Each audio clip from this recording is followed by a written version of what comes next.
What's up, everybody? Brett here. Today we're back playing some more Battle Brothers Warriors of the North DLC. Picking up right where we left off last time. It's day 49. It's in the afternoon. And we are heading into the Field of Bones to take on our first ever encounter with the Ancient Dead. So wish me luck. There are some auxiliaries and some legionnaires. Legionnaires being kind of like the tier 2. Next step up would be Honor Guard, who are more heavily armored with more dangerous weapons. Auxiliaries, generally, you see here, they're just kind of skeletons, whereas the Legionnaires have armor, better helmets, better shields, better weapons. So, something worth noting also is that they added unique variants of the Ancient Dead weapons. So I would love to see those at play in this playthrough. The Ancient Dead have no ranged. That's also a good thing to know about them. And because they are skeletons, essentially, our bows suck against them. So let's just pass with everything and hope they come to us. We have this kind of open, low, standard flat ground here. And we want them to come to us. And we're going to move here as well. We don't want anyone standing in the low ground when they get the high ground. Pole hammers, bill hooks, all those are excellent. And I'm trying to keep my eyes peeled for any kind of new, unique design. And I'm not sure I see anything. This guy looked a little cool. His helmet looks a little different, maybe? I don't know. Maybe I'm just looking closer. But these are the dangerous ones. The Ancient Legionnaires that have these pikes, they're the bad boys. So as you can imagine, if you shoot a skeleton with a bow and arrow, it doesn't do much, right? But they did buff the damage that crossbows, and they also included the slings, the damage that they do to these units. But what you can do, and why bows aren't entirely useless, is you can still take out their armor. Especially on the Legionnaires, who are decently armored. And on the auxiliaries, who only have a little bit of armor, you can shoot them once, take out that armor, and now they're just skeletons that are really easy to kill. Yeah, I figured that was going to happen. So let's go for crossbow shot, see how much damage it does. Well, we took some of that helmet durability off. And they only seem to have one of these dangerous pikes.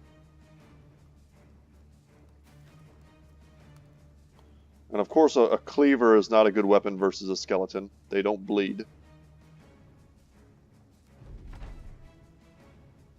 Let's let them come to us. Some of these dudes will probably even be able to nearly one-shot like that. Once you have tier 3 weapons, you can pretty much one-shot an auxiliary with no armor. And they have they're using, are these the tower shields? I think they are. I want to say they have 3 different shield designs. No, these are not the tower shields. So they have these round ones. They have these, it look like hexagons or octagons. Octagon-shaped ones. And then they also have ones that are like tower shields that have really bad durability, but they have some of the best standard defensive stats in the game. And I used to really like using them. We could probably just kill that guy with a single shot. But it fits the theme, you know? It's like they're old, janky equipment. It makes sense that it wouldn't be, very durable. But because it was made by superior craftsmen in ancient times, essentially, like Roman tower shields, that they still have the stats, They're such a great design. It may also have worse fatigue. It's hard to remember. But against certain team comps that don't ever even target your shields, they can be really solid. Because we have Berserk there, we'll be able to take another action if we need to. But the worst part about fighting these dudes is when they fight in lockstep with all their shields raised, and they all use shield wall, and you just cannot get through them to their back line. So what they do is they come in a wave, they lock you down with all of these, weak shielded guys, but because they have Battleforge, because they have shield wall, it can take forever to get through them. Once that shield wall is active, it is a pain.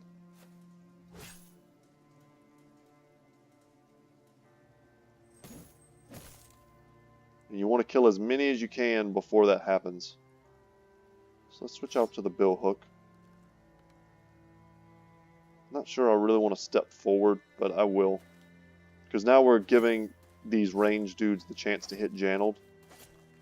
And Spear Wall, Shield Wall is a solid strategy against them also.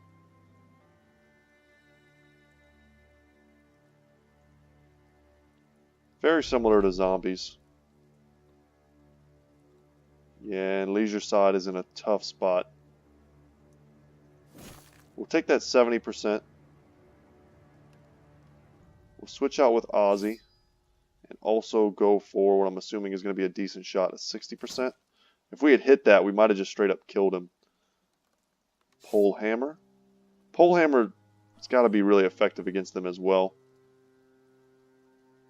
Do any of these dudes still have their armor that we can hit without hurting ourselves? Not really. Zach's in a bad spot.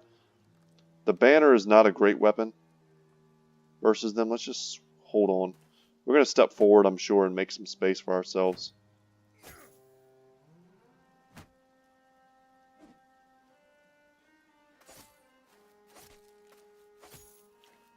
Spear Wall, just straight up getting the kill. Nice. And then Berserk coming in handy.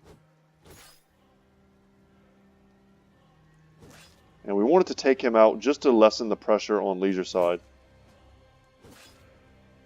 Because at the moment, he's not really made for that. We're going to go for the auxiliary without armor, but we hit him in the head on accident.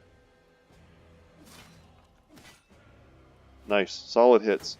The thing about the cleaver is, like, yeah, we're not getting the benefit from the bleeding aspects of the cleaver, but it still has a really high, just straight up DPS stat. So at the end of the day, you know, they have such low HP that it's still going to be an effective weapon against them. I mean, that's a military cleaver, you know, that's not like a butcher's cleaver.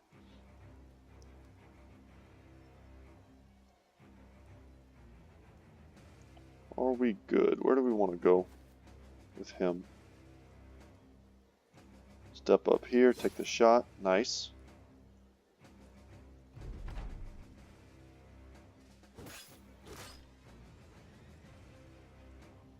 Man, it feels like only yesterday we were in the Black Monolith doing scary stuff.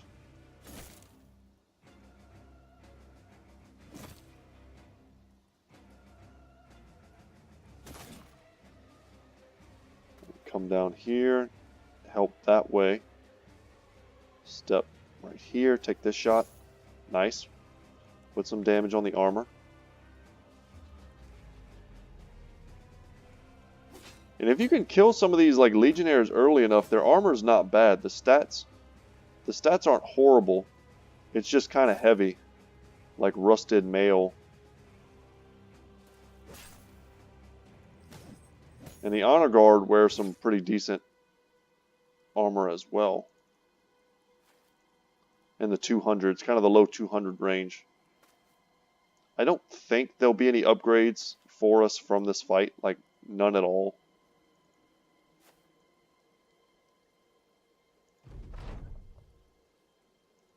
But we can at least see if they changed what they end up dropping. Also, it's pretty sad, their loot's not worth a whole lot. Their armor is, and their weapons kind of are. But shields and, you know, they don't really drop anything else. One of our toughest early fights in our last playthrough was against Nercosavants, the vampire dudes that travel with them sometimes. The number of dogs that we lost in our last playthrough to Nercosavants was unbelievable. Oh, we didn't get that kill. What the heck? He's holding on for dear unlife. Smash him. Alright. So that was it. That was our first Ancient Dead fight. And we picked up a Stalwart Black. So this is amazing archer gear. A well-crafted and hardened leather armor supported by a padded gambeson and chainmail. Light to wear, but very sturdy. So the idea behind this is that it has very low fatigue. And we did pick up some good stuff. Yeah, Ancient Scale Harness at 125 with that much fatigue is pretty poor. And these helmets all like reduce vision, so they're not even good for archers. These are 130s, not great.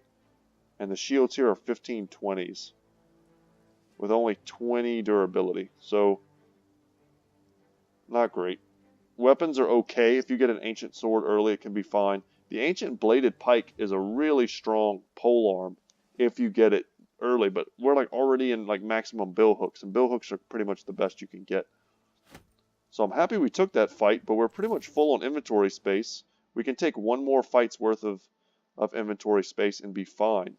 But this is better than any of our archers' current armor, and I think we're going to give that to Zach. Leisure side gets the slightly heavier armor, as our crossbowmen usually do. And that's nice. That was a good pickup. I mean, I was using these armors on day 500, you know, with the right augmentations. Unhold bones turned into bone platings. And as long as your build revolves around being very light, taking perks like nimble and dodge. I don't know how much of that we're going to be doing in this playthrough. I was kind of feeling the heavy metal vibe. Skibo, let's take Berserk on you. Man, Skibo just never gets lucky with the melee skill. I guess we'll just take a 2 in defense. Berserk on Fritz as well. I think we can take a 3 here, a 3 here, and probably just a 4. High hit points. And we can take one more fight. Come on. Looks like a big mountain range down here. You know what? Let's go north. Maybe we can track this way on our way back. Some big northern fights up there. Some raider fights or barbarians. Wouldn't be surprised if we ran into orcs and goblins, what I was about to say. 6 orc young is really nothing. We can take this fight. As long as it doesn't put us at the bottom of a hill. Okay, put us near the top of a hill. Whoa. Get out of that hole, man. Of course it did that. There we go. Let's get up. Increase our chances. Sucks that we have to use our first turn positioning, but that's fine. We'll step 1 forward with our front line. Let the dudes in the back get onto solid footing. Spear wall right in the center.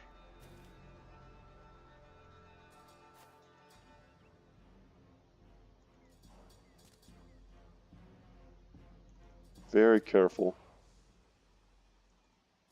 Put everyone a nice flat line.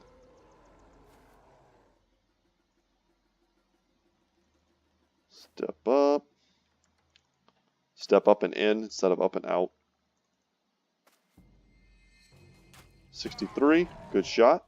That took out all of his armor. Very solid. And Orc Young are so like finicky. If you can kill 1 or 2 of them right at the beginning, their morale really starts to drop. It's such a small group as well, but they're still dangerous. They're still using head choppers and their big axes. And they got some pretty solid stuns on us. Skibo and Jotnar are out of commission for the moment. Bill hook out.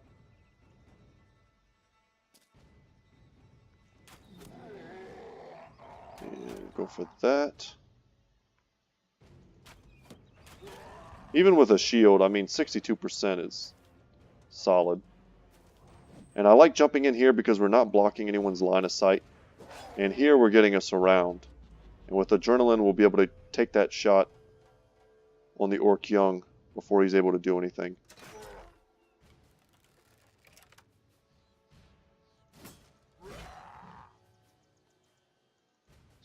up. Good. Got him bleeding. Just keep that spear wall. Keeping our center clear.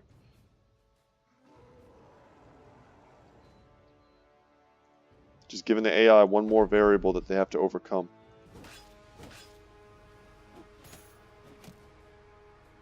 Yeah, saw those throwing weapons, but there's really nothing we could do about it. And they got the stun on Isaac.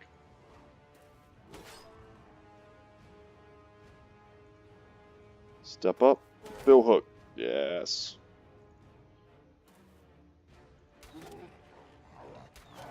Berserk with the big reset.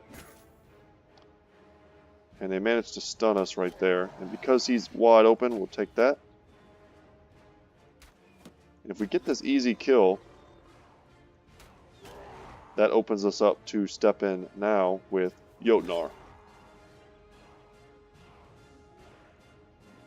Give ourselves a line of sight.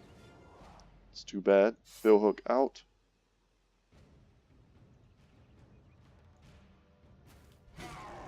We've almost got them running.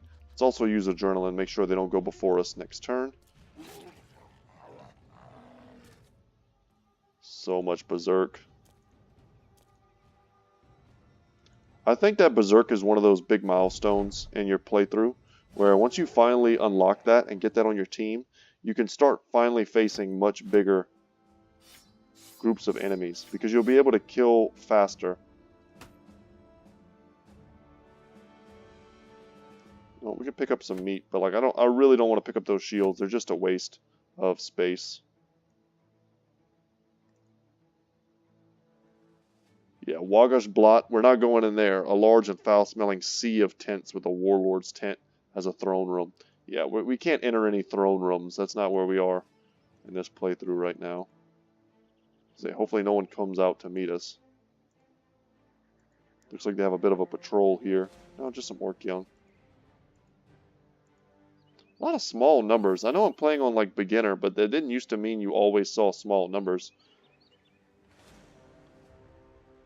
Many ancient auxiliaries and a few Necrosavants. We could probably take this. Necrosavants are tough and they do their weird teleport business. But it looks like some of the garrison fled ahead of time, so there's not that many enemies. Let's get in there. First Necrosavant fight. The auxiliaries, essentially, we're so far past them already, it's not even funny. And because we're decently armored in the background, in our back line, we can just switch to our two-handed weapons and really defend ourselves well. Once again, we gotta let them come to us. Oh, I see something really cool that we could do. We could just put our backs to this brush. Oh my god, this is gonna be sick. Check this out. This is a strategy right here. The one thing that, let's just pass until we get our archers in the right spot. The one thing that Necrosavants do, it's like their best strategy that they employ, is to jump and teleport behind you and then do like a nothing personal kid and kill you, where you just can't protect your archers. They always go for the softest spots. If you deploy a dog, they jump right on the dog and try and kill it. They're wielding weapons that are called kopeshes, like an ancient Egyptian curved sword. And it looks like there may only be 2 of them. You can kind of tell because they go last, intentionally, to make sure that they're always kind of... Okay, that, we're not 100% protected, but that's not bad. And I think we'll just whip out a Bill Hook since he's on the corner. But everyone else, we'll shoot, we'll do stuff. But I need to be very careful about how I deployed here. So I want to have, from Wonton down, that's 4 guys. So 1, 2, 3, 4. And then if the guy teleports here, he still has to fight Isaac. And he has to fight Eugene, and he's going to have to fight Janold, because Janold will also have the ability to hit him too. And then if we go, what was that again? 1, 2, 3, 4. Then we still have 3 guys above that, which is 1, 2, 3. And then if he decides to teleport in this little bush area, yeah, I think that's going to be fine. So let's get here. Man, having this terrain to put behind us is just so good. It's not often you can make use of terrain in this way to cover your own back.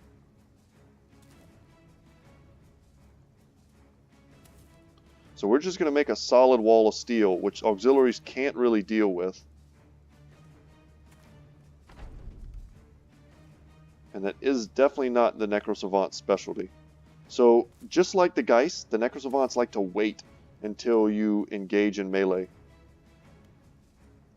with their chaff units, so that they can then close the distance after you've already used all your swings.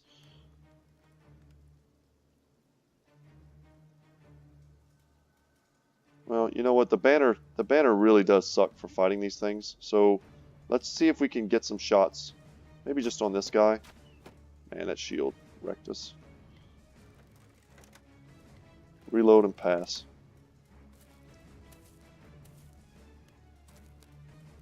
Just once again, hoping to get rid of some armor. Spears themselves suck against the undead when you have to actually hit them. Or not the undead, the ancient dead. But they are really good in a shield spear wall scenario just to keep them back. And even if you just keep some of them back, you're breaking up their shield wall that they're trying to put together in every single battle. Nice. The big DPS there coming through from Fritz. And yeah, we've already killed 4 of them. And here we go. The 2 Nercosavants, and they start at full health. A lot of times they start without full health. They'll come in and they'll be withered husks, as if they're vampires that haven't fed in a while. You know what? As long as he's not in melee with me, the bow is just better.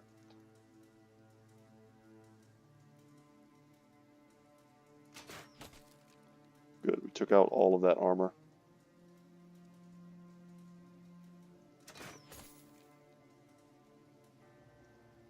And let's switch.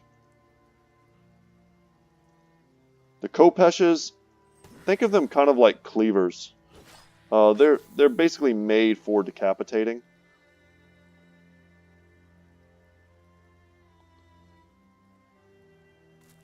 I think it's pretty safe to step out here, especially if we use adrenaline. We should be able to kill him. Pop right back into the wall. Some textbook stuff. But yeah, we have good helmets. We have good armor. I don't foresee them being able to do that easily. Decapitate us, that is. There we go. Armor down. So now when Sir Lancel gets a chance to attack this dude, it should be pretty simple. Take these 43s. There we go. And another dangerous part about them is that they also have 9 lives. So when you kill them the first time, you got to kill them again. Meanwhile, they're doing, real damage to you. But there's a lot of pressure up here. I think we can use our bill hook. Go for that 88%. Looks like we hit him in the head. There we go. 9 lives procced. If we hit him one more time, we kill him. Go for that. Get him, off of our backs. Could step up here and go for this kill. Perfect. And the thing to remember is that they can always teleport and relocate. They don't care at all about your zone of control. So if you leave an opening in your lines, they'll just jump to it in the next turn. And right now, our weakest spot, is the corner. It's the guys on the corner. They have no backup other than, basically our billmen in the back. Luckily, they weren't able to cause any bleeding. We just need one hit to land, and boom, there we go. We actually get a Kopesh, and we get some Shimmering Ash. Solid grab there. And Ozzy, because he has Berserk, was able to take off all of that armor. So we still have to proc this one's... Dang it, we missed a lot. We still have to proc his 9 lives. Let's get that banner out. Can step... No, we can't. Just wait. Expect him to step up, and now we have a target. They're assembling something of a shield wall.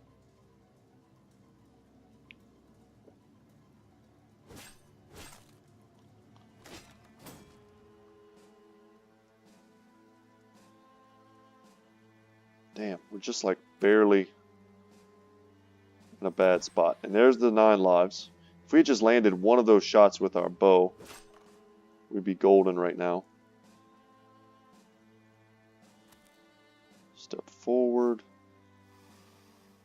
Yeah, let's not get too crazy with our formation. We're much safer the way we are. I don't see any like obvious weak spots. If we surround him, he's just going to teleport out. And we have 4 dudes on him right now that can attack him. So it's just wherever he's going to go. Yeah, that was pretty good. So you see there, he actually gained some life back from drawing blood. But not enough to save him.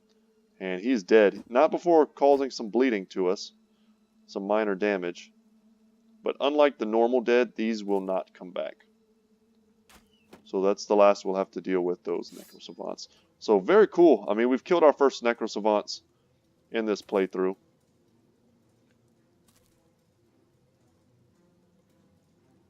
A tough enemy for sure when they're in large numbers. Especially if you don't have the build to deal with them. They're another type of enemy in the game that kind of tests whether or not you've diversified yourself enough. Or specialized yourself enough. Oh my god. What is this run? Let's just put it in my inventory quick. No, no. Get in here. Okay. Just got to do that before the power went out or something crazy happened. Let's get the Khopesh too. Got to get that in here. What junk do we have? We don't need rotting meat. Let's get these helmets. They sell for a good bit. And the weapons do as well. The Falks. They're like a low tier cleaver. That's worthless. This one's not worthless exactly, but pretty close. Their shields aren't worth a lot. We must have something else in our inventory. This is trash. We should repair these for a little bit of gold, but I don't think we will. And these shields are all worthless, and that's also bad meat. Okay, that's enough. That's enough. All right, let's take a look at our new loot. Oh my god. That was a sick looking helmet. So what is this? This is a new one also, by the way. This conic helmet has a face guard attached and finely fitted scales to protect the neck.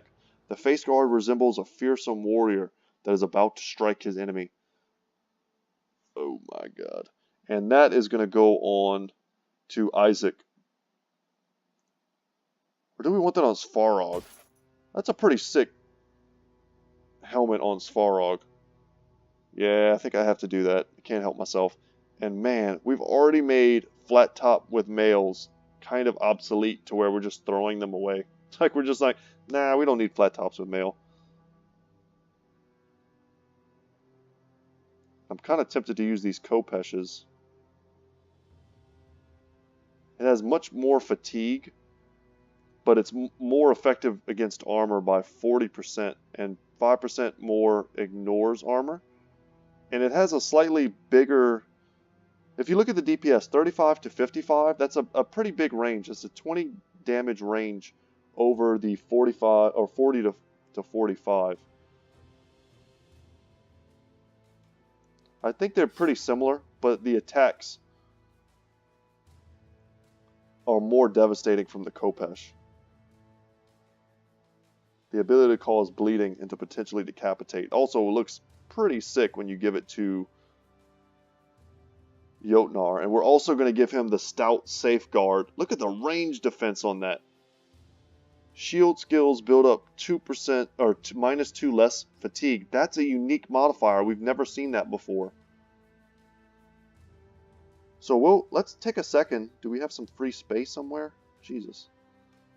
Not much. No, we don't. We don't have any free space. I wanted to just compare it to a kite shield, a standard kite shield. An elongated wooden shield that offers good protection, also to the lower body, despite its apparent age, somewhat bulky to handle in close combat engagements. So, same exact durability, Same exact melee defense. 6 more range defense. Same fatigue. And then also has a shield skill build up. -2 fatigue. That is awesome. I almost want to give that to Wonton. Because he's a spear and shield bro.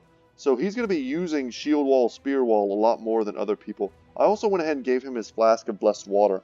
I don't know if I ever pointed that out. Don't really like using the house shields if I'm not, you know, cool with that house. Man, what pickups. And just to kind of get them out of our inventory, we can also do something like that. Those are really heavy though, I think. Yeah, 8 fatigue. This is also trash. But man, sweet loot. That got me pretty hyped. So Zach, he already has his bow mastery. He doesn't have rally the troops yet, but I think I'm going to forgo that for a moment. Maybe 1 or 2 more levels before we grab rally the troops, which you need in order to make the battle standard effective. Nice 3 roll in range, good. We need to take a 4 in resolve to make him a more effective bannerman. And then I think we should also take a 4 in fatigue as well. His fatigue is looking great.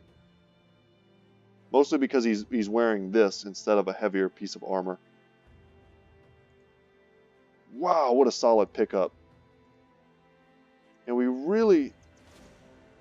Undead. I bet these guys, did they come from here maybe? It's hard to tell. You know what, we're kind of far from home. And our inventory is completely full. I wanted to fight... Are they attacking us? Are they coming straight at us? It's hard to tell. I wanted to fight some more barbarians, and they're kind of my ultimate goal. But check this out. Thinking to set tongues wagging with the name the Jarls of Jorvik, and thereby increase your prospects with the nobility, you pushed your men to great deeds, outstanding bravery, and plentiful bloodshed. After several contracts and more than a few skirmishes, you've worked hard and long enough to have some of the lords take notice of the company's competence. These are the gentlefolk who rule the land by virtue of some long-dead ancestor, subjugating a group of unarmed peasants. All I can think about is Monty Python, the Holy Grail, when Arthur goes through the peasant field. As Thane Jotnar Lanson puts it, now these pampered, inbred fops are well impressed enough with you to grind the company in one of their feuds. If you wash your face and ask politely, they should favor you with a profitable contract now and again. You can congratulate yourself. So everyone gets eager or euphoric. We gained renown, which is awesome. Nobles will now give us contracts. Perfect. We've been needing that. And your look on the world map has been updated. So I don't know if you guys noticed, we're about to reach the nobility's deep pockets. But our look on the world map before, we looked like barbarians. We had a bear hat on.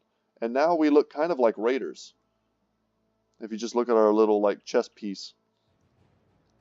Let's drop down. I want to make use of this time to explore just a little bit. Let's not get jumped by ridiculous Alps. And check this out. Something I think I was talking about in the last video. The event that gives you, morale based on how diverse your company's food is. And I always like to keep my food diverse because there's really no downside. You just stagger when things spoil, and you just pay a little bit more for the stuff that takes a long time. So that was great, and this is a huge mountain range. Jesus, I bet there's something on the other side of this. Maybe there's a way in, but it would probably take half of our supplies just to find out. And finally, this could be our first leader fight as well.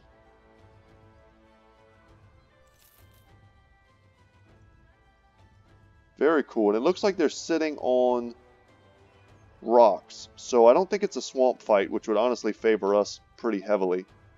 And depending on the terrain, it'll say whether or not, this fight is going to be really hard. Sorry, I spaced for a second because I was trying to figure out how to word it. Basically, we just don't want to be on the low ground, is what I'm trying to say. No low ground for us. But let's take on our first brigand leader. At the hidden knife camp. Oh, and it is in the swamp. Okay, well, like I said, that favors us. If we can get some solid ground and they don't. Ooh, stepped up with the crossbow. So aggressive. I see that longsword that I want.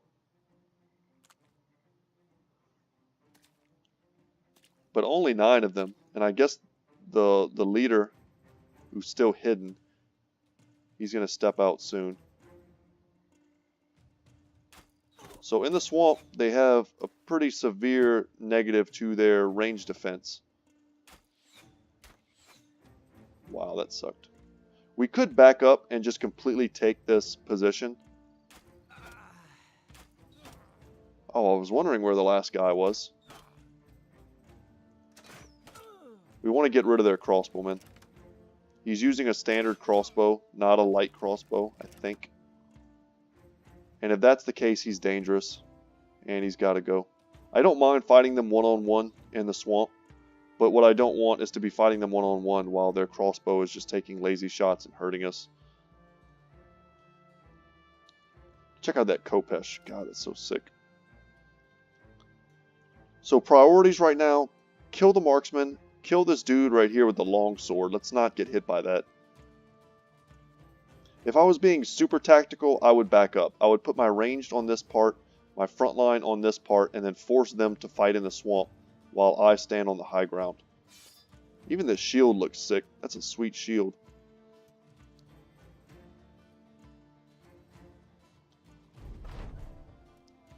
But in a fight where the melee basically are missing left and right, even on both sides, it just favors us heavily. Because we're not going to win by our melee strength. We're going to win because our archers are so superior. And he's got a winged mace too, so that's a tier 3 weapon that we would love to get. See if we can just put a shot on him. What's his name? Infamous Bjarn. Let's take a shot at him. We might just be able to get this kill. Yeah, and now he's open. Done. Done and done. We want to almost be careful about how easily we kill them. Because, you see here, he's already wavering. We don't want him to waver. He's wearing some scale armor we would love to get. And I think our bottom crew needs to step forward at least.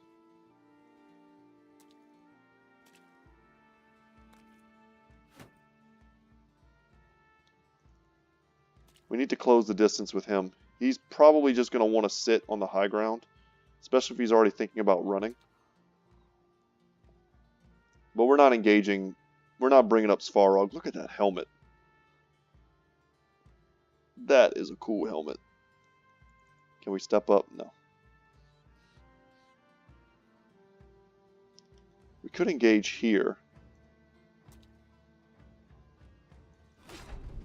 Okay, good hit. Still a little worried because he's going to get to go first. Yeah, and he hit our shield for big damage.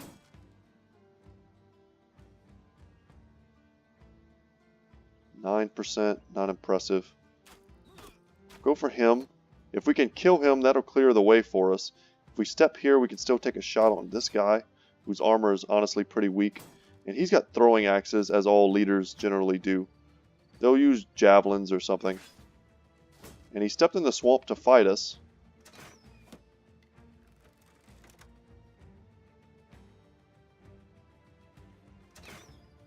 Kite shield has given him really solid protection.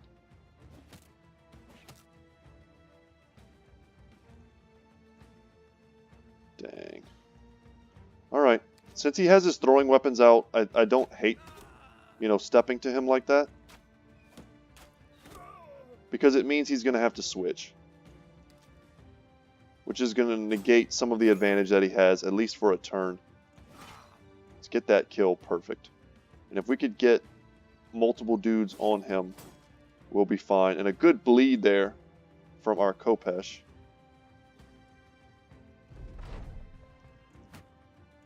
He had to switch out. Ooh, that winged mace. Oh, and he went for the stun and he got it.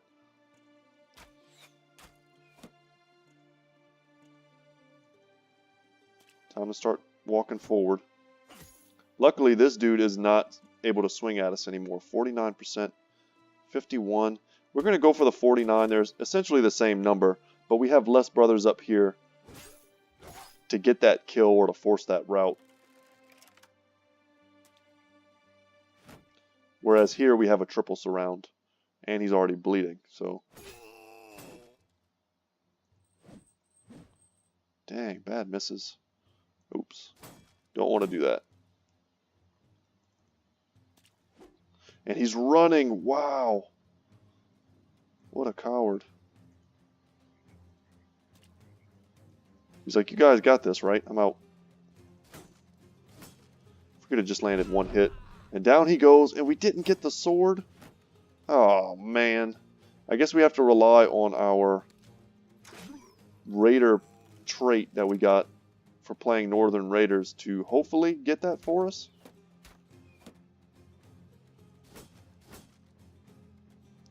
Because in our inventory right now we have I think it's a long axe, which is a great two-handed weapon.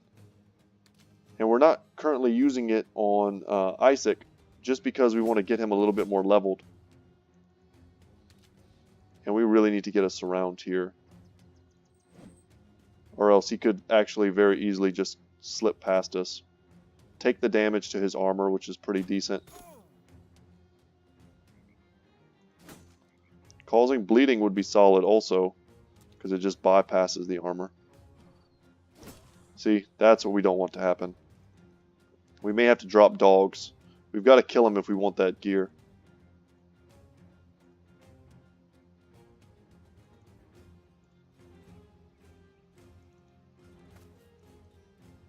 Dang, we're too tired to step forward anymore.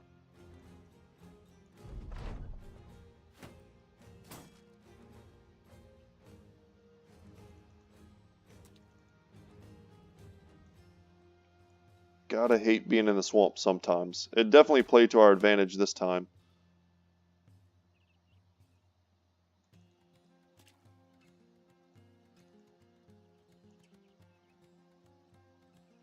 He is, of course, skillfully running behind a tree. Take that shot. Let's go for a better surround.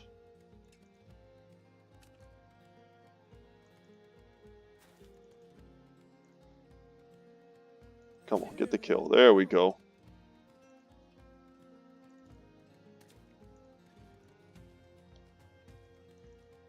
We want this armor. That's a nice little upgrade for someone.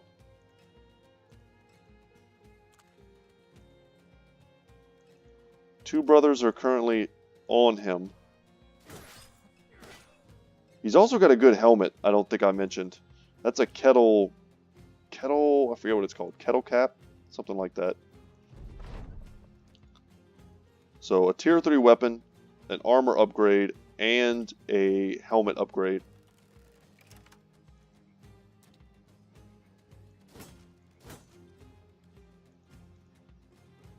We could go for daggers. We have daggers on some of our brothers.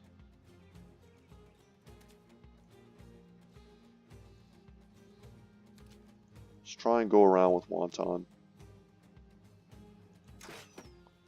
Crossbow is also probably a really good way to bypass the armor. It looks like we just smacked his armor there.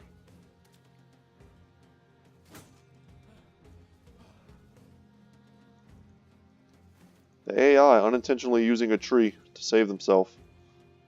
Pretty good strategy, turns out.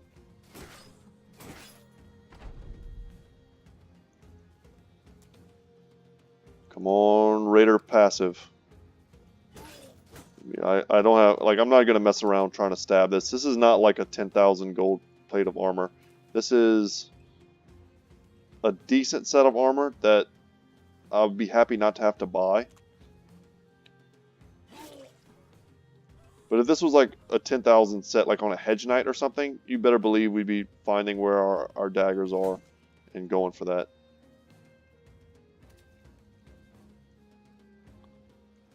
Come on. Alright, he's going to try to run, and he should be killed this time. No, but he's bleeding. His helmet still appears to be in good shape.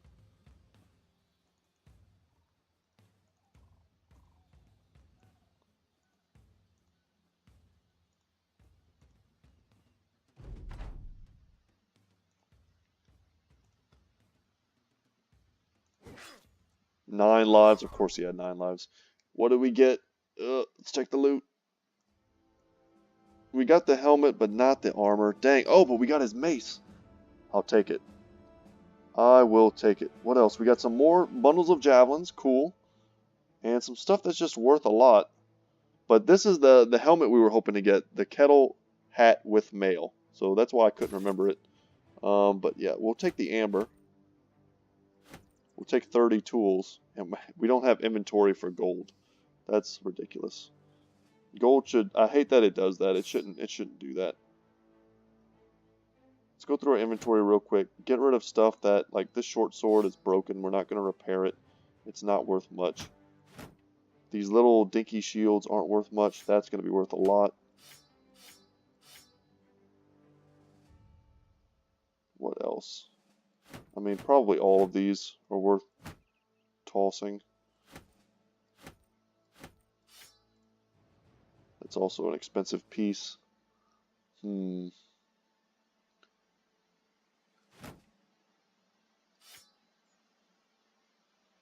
just bear with me for a second, guys. I know this isn't the most entertaining thing. If we're not going to repair that, it's basically worthless. Tree limbs aren't worth a lot either. Let's get in that military pick. Kite shield, helmet, food. I think that's the best of everything. This Lamlar armor is also worth a little bit. Yeah, that's good. That's a good swap out. And now we are good to head out. And someone's going to take that wing mace, because that is a powerful weapon. We can repair some stuff. Repair. That way when we get back to Dornan, we're going to make a fortune. Kettle hat, this is 230. Oh no, it's not better than a flat top with mail. I don't know why I was thinking this only had -1 vision. But it's not. It's -2. Oh man, that wasn't even an upgrade for us. And this is completely destroyed. How did this escape my vision? I don't know. I didn't see that though. And someone can hold that. Fritz now has throwing weapons. Okay. Wing mace. That's what I forgot. Wing mace. Who could use the wing mace? Yeah, we're going to give that to Svarog. Svarog. Where is it? Where's the wing mace? There it is. So check the stats. This is 40 to 45 versus 35 to 55. But it also has much more effectiveness versus armor. And it ignores armor. Great weapon. Really good for beating... It's kind of like a middle-of-the-road armor destroyer. But you can also stun people with it, which is a big deal. Man, I really don't want to follow the road. Because I don't want to walk past the barracks.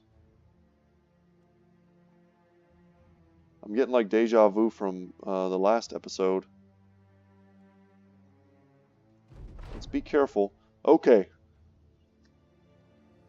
This is pretty clutch.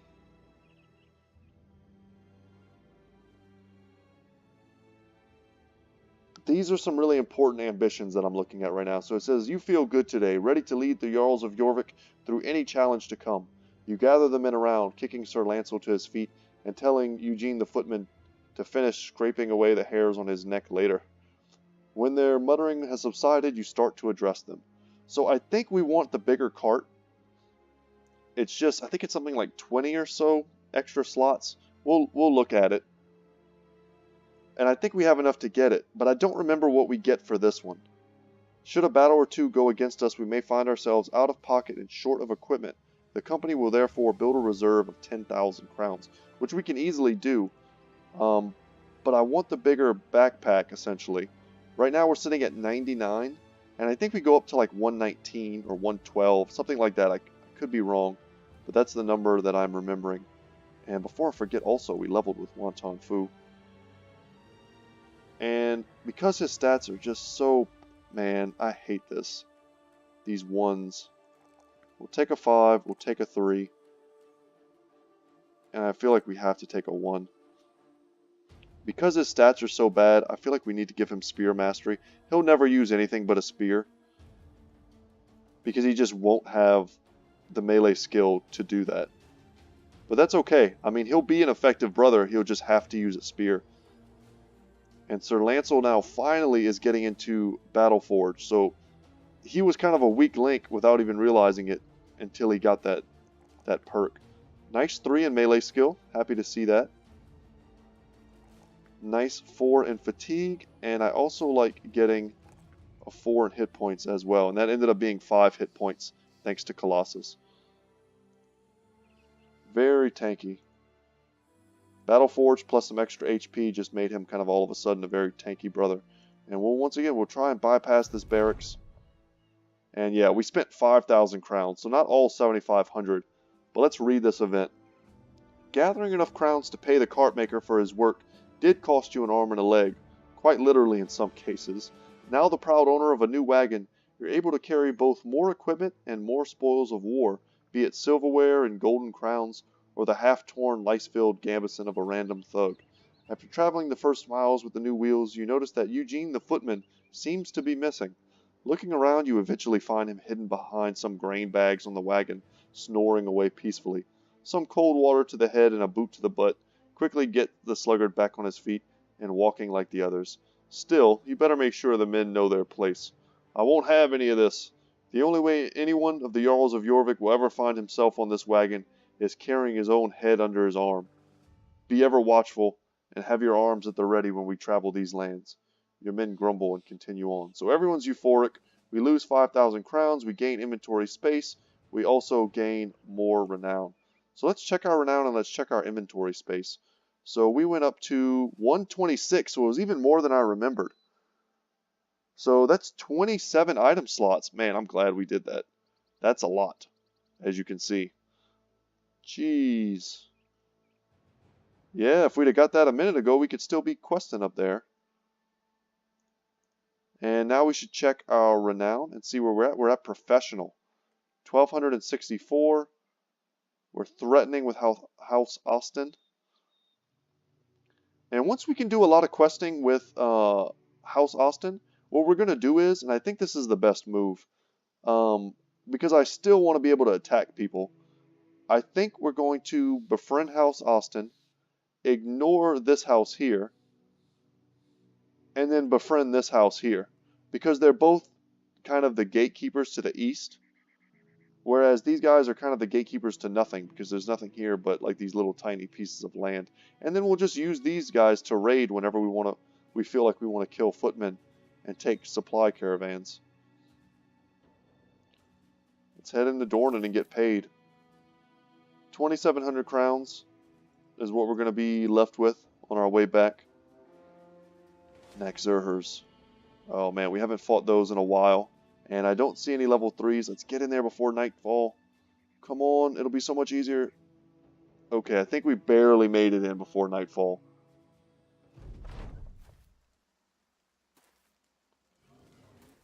So these are some early game fights that we have somehow managed to avoid. We've only done, I think, one battle versus a level 3. But you'll see, these are like how I refer to them as level 1s.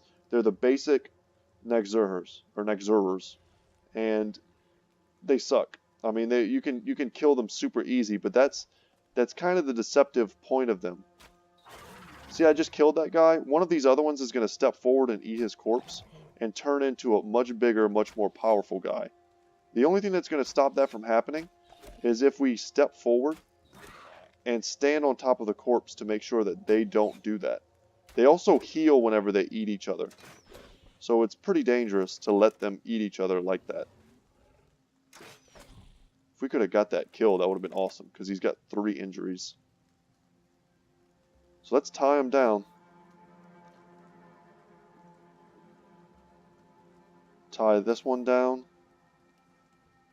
And that's basically all we're seeking to do right now, is keep them from jumping on this corpse and growing stronger. Adrenaline. Because we can kill level 1s and 2s all day long, but what we can't easily deal with are the level 3s. And the level 3s eat you and try and run away with your body. And if they do, you die. So there's that. They also have huge HP pools. Let's go first.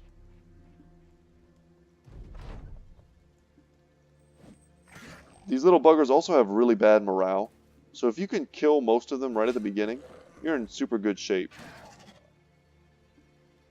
Yeah, we're going to step up here just to make sure that none of these get funny ideas.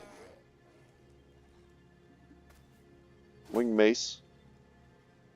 Great weapon. We can take a look at the attacks that come with it next time he comes around. But they've got a bit of a surround on Svarog.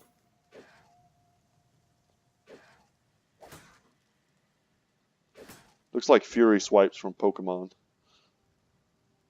It's like we're fighting a bunch of little ugly Meowths. Bill Hook. Save us some cash. We have a perfect line of sight. And you'll see a lot of them are already starting to run.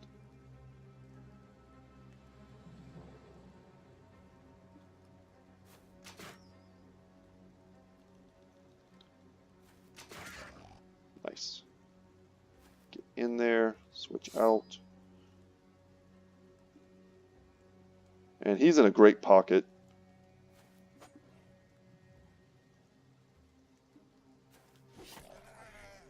And yeah, this is how you got to play against these dudes. We gave them no time to eat their dead and to grow stronger.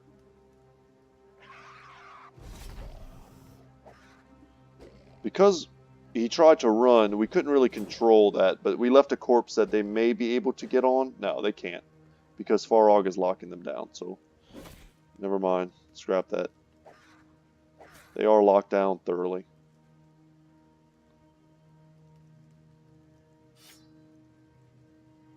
Can't hit anything from right there, so switch it up. Pull hammer out.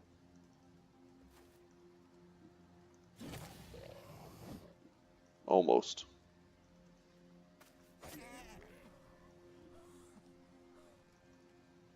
Come down here. Man, today's episode flew by. A lot of cool stuff happened though. And we got some sick loot.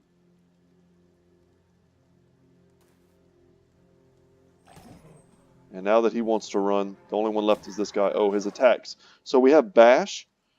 Inflicts extra fatigue against your opponents, which is a cool little bonus. If you hit someone once or twice with this, I mean, they're basically exhausted. And there's nothing they can, they'll only be able to perform one action against you. So against certain opponents, like Hedge Knights or Orc Warriors, really big, heavily armored guys who rely on their fatigue, you can take them out pretty easily with that.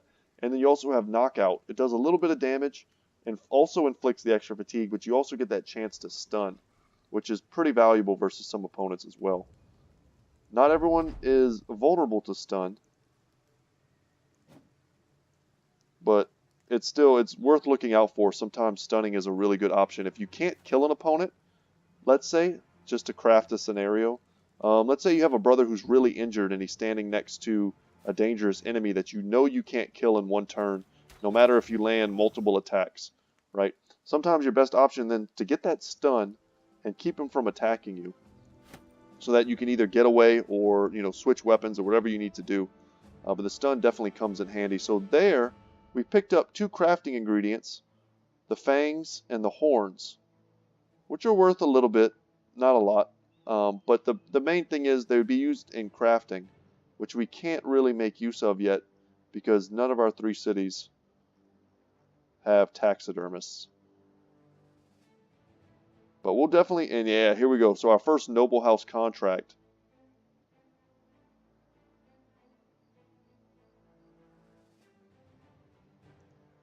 Okay, let's camp. We need daytime. So we're going to be going down on funds just a bit more. And let's get rich. I always like to give you guys the satisfaction of watching me get rich. So where are we starting? 2,700. Salt, furs, amber. Signet ring, gone. I'm tempted to keep some of these fangs and horns. Since we have bigger inventory space, we're definitely keeping the shimmering ashes. Let's get rid of something like this maybe, because we can make these into necklaces to give to our brothers. Oh yeah, we want to get rid of this as well. It's too heavy for anyone to use. I wish we could use that. If you want to see what it does, it's a berserk chain, a massive iron chain with a spiked full metal head at the end. Too heavy to be used effectively by the average human. I really wish we could use it, because boy is that a sweet weapon.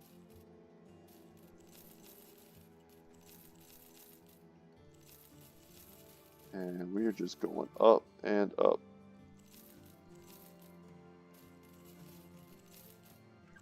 Prices here at around 21, if you've been keeping up with that. That's very good. You don't need any of those, any of these. Sell that.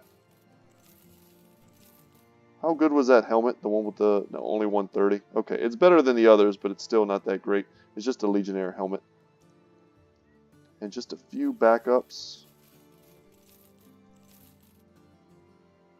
And I think it's time. I can part with my hide. Oh, man.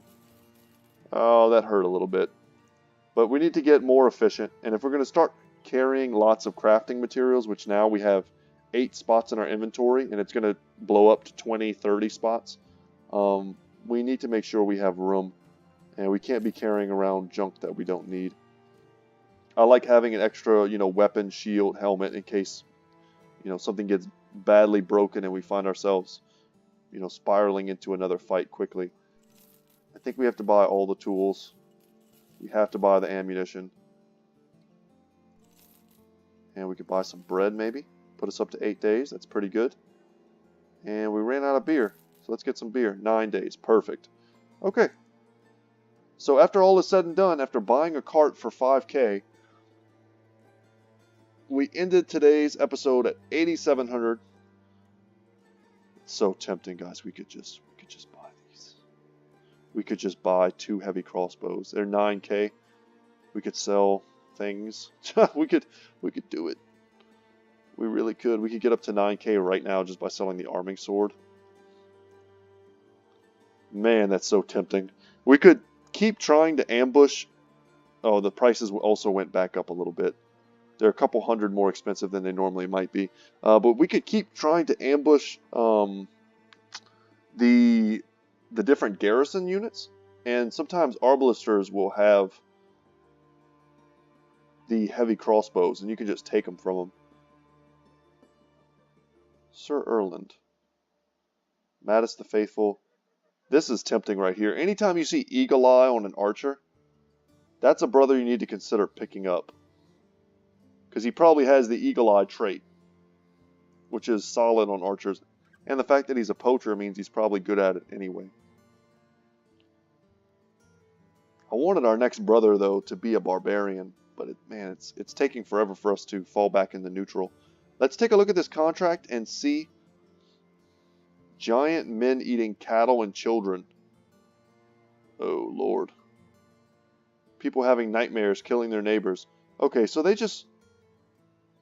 want us to kill either Alps, Hexen, or Unhold, which sadly, we don't really have a good place to do that.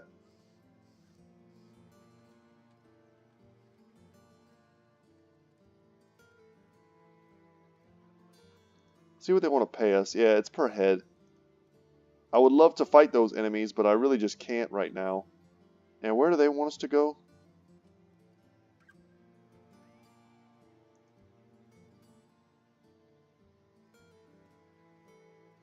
No, we'll not take any of those. It doesn't matter anyway, because we can finally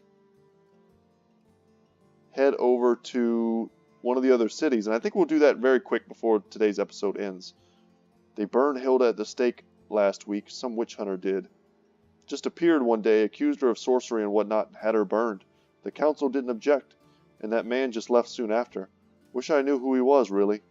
Good thing he saved us from that witch, I suppose. That's some, like, dark 40K humor. Yeah, let's get over to Brookburg and see what kind of quests we can now take in the Stone Keep. Good prices on tools over here as well. We may just want to get a full stack of 200.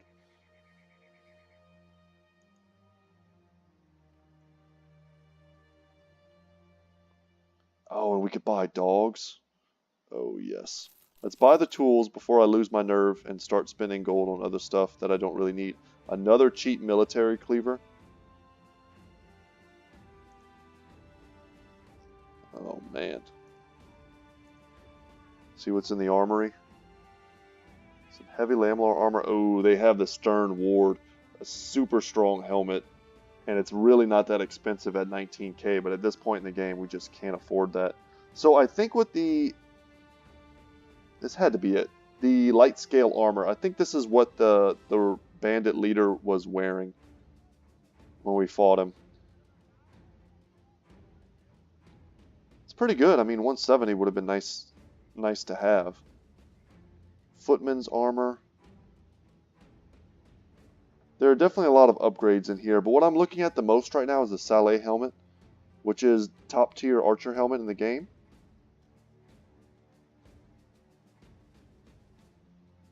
And I think I'm going to buy it. Let's go into here and give that to either Ozzy or Eugene. No one's claimed these two yet. I mean, they're pretty cool guys. I wish someone would claim them. They're strong brothers for sure. Can sell that.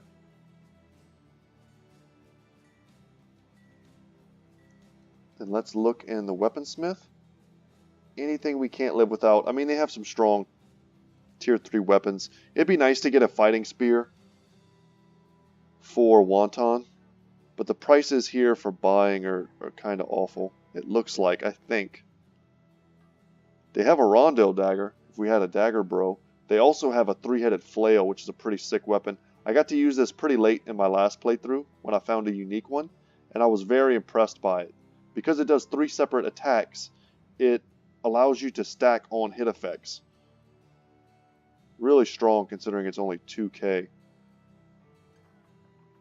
But yeah, there's all just a little too expensive. I don't want a great axe. I'd rather have a great sword. I would probably buy a great sword if there was one here. Yeah, not really. The only thing I'm tempted to buy is a fighting spear, and they want like a fortune for it.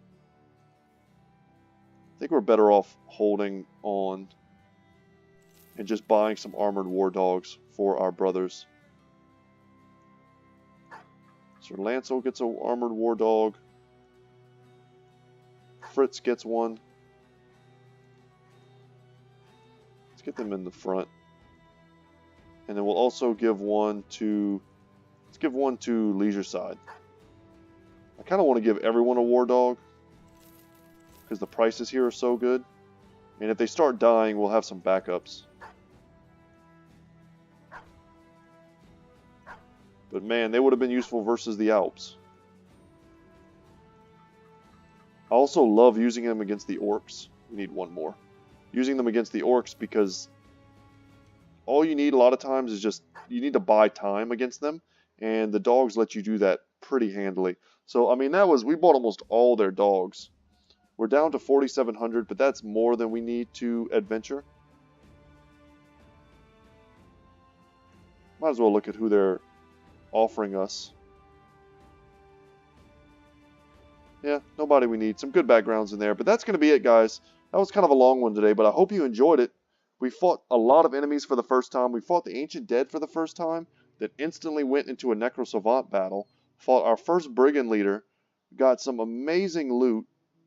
Just look at that helmet. That's so beautiful. It's a beautiful helmet. Even the shield is amazing. Yeah, lots of upgrades. Bigger inventory. More renown. We could take, stuff from keeps. Take contracts from keeps. Lots of advancements were made in today's episode. It was a pretty big and important episode for us. And look at all this inventory space. We're going to fill it up. Stay tuned, guys. Once again, my name is Brett. My channel is Good Talk Gaming. I hope you consider subscribing if you haven't already. Hope you liked the video if you did enjoy it. And as always, y'all, I will see you in the next one. Take care.